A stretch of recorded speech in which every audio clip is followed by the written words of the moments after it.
Here we are, we're shooting a scene today, and I want to show you kind of what it looks like before we're lit.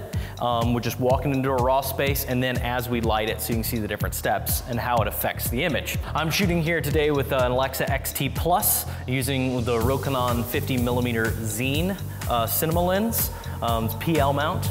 And I've got my buddy here, Chris Siacco, who's one of our actors in the scene today that's sitting in for our lead actress. So I'm gonna go here and focus up on him.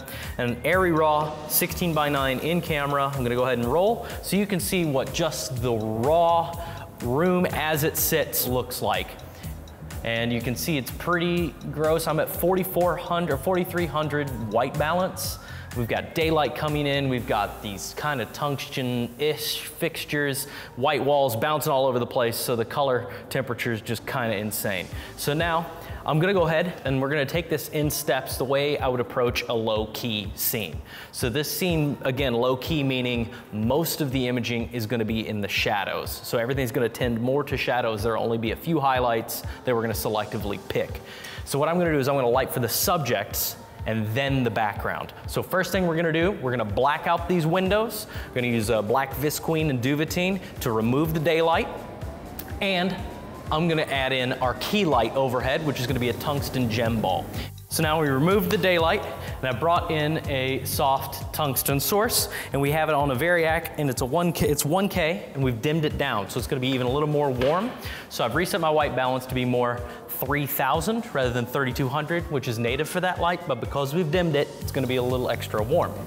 So now I've gone ahead, and you can see I'm gonna roll in here one more time, and you see immediately the look is already a lot more low-key and a lot more moody.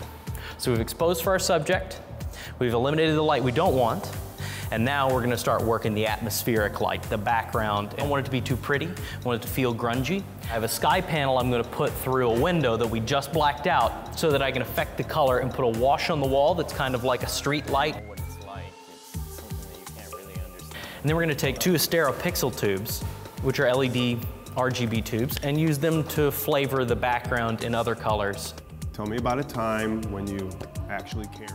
Okay, now you can see that we've gone ahead and we've finished some atmospheric lighting. We're going for this kind of edgy look, very low key, so I'm stopped down to 2.8, and then we washed the walls a little bit ambiently. So we took it from a raw room that looks kind of just bare to something that's been sculpted and kind of way more cinematic. And for the first time, I agreed with her.